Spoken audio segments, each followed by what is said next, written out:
Howdy, my name is Blanchard. I'm a Texas 4-H water ambassador, and today I'm going to show you a recirculating stream table. This stream is going to show you weathering, erosion, and deposition, and overall how a stream works and moves. So let's get started. So I'm going to go ahead and turn on this water pump. I'm going to turn it to about half speed of the water. And obviously this small scale presentation is not real life. We don't have things such as farms, cities, roads, etc. The stream is meandering, which means it's a winding curve or bend. So you see how this isn't perfectly straight. This is the natural shape of rivers and streams. As you can see, the water flow is weathering the sides of the sand. Do you see how this part right here is deeper than this area? You can see the erosion happening as the sand particles are flowing with the river and being moved.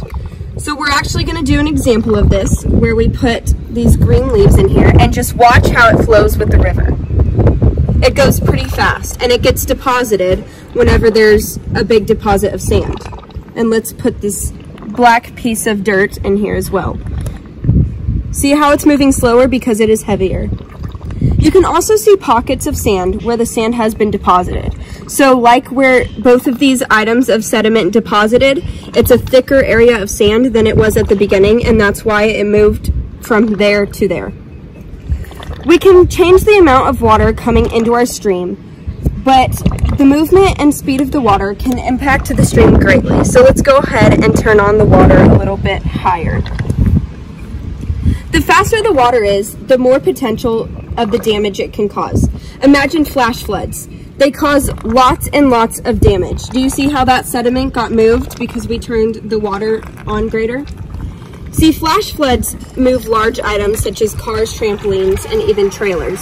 But here in our stream, it's moving the sediment farther than it was before because of the water. Fast-moving water can transport particles of soil from one place to another, as you saw with the particles that I put in there earlier.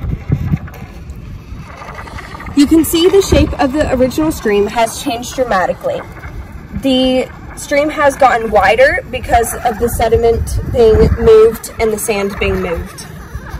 When the water slows, it deposits the soil particles. Like I pointed out earlier, there are pockets of sand that weren't there before. This is because of deposition. Sometimes formation like sandbars or deltas can form because of the deposition. Do you see how this water is moving faster than this water? And there is a mound of sediment right here, then right here. The sediment that is flowing through the stream or river is deposited in lakes, reservoirs, which reduces the lake's water storage capacity. Water tends to travel in a straight line until it hits an obstruction like a bank, fallen tree, boulder, etc. So let's go ahead and put a boulder in here. Let's just put it right here and watch how the water will change its direction because of this boulder. See how it made different, you see that drop just right there? It's gonna make the sand move so that it can get around this boulder. And it changes directions to go around this boulder right here. Obviously, if this water was more powerful, it would carry things like trash with it, which is why it is so important to keep our environment clean. Vegetation on the land can also reduce erosion. So think about a thick plant getting in the way of streams, the stream flow. The plant will catch the sediment as the water keeps flowing through as a filter. So we're gonna put this conch here. Imagine that is a tree branch or some sort of vegetation. Do you see how it is catching some of the sand and allowing cleaner water to move? This is kind of acting as a filter, like the filter we have over here. If the filter was a plant, you can see how it traps sand from getting in and allows the water to pass, making the water cleaner. Overall, I think that we can agree that streams are a lot more interesting than you might have imagined. We need to keep the pollutants out of our streams because things such as oil and other pollutants will impact our environment greatly. So if you would also like to make this recirculating stream table, I'm going to show you the parts that you'll need to make it.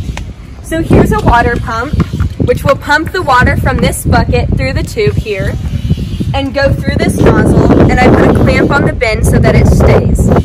Here is just a bunch of sand that I got from Lowe's, and then for the boulders you can use anything that blocks water. A golf ball works perfectly. Over here I have a kitchen filter which filters the sand, and then here is also a opening in the bin so that the water can get out and go into a separate bucket. So if you would also like to make this recirculating stream table, all the information and details are on the Texas 4-H Water Ambassador website, and if you would like to become a Texas 4-H Water Ambassador, you can go to their Facebook page and contact me for more information.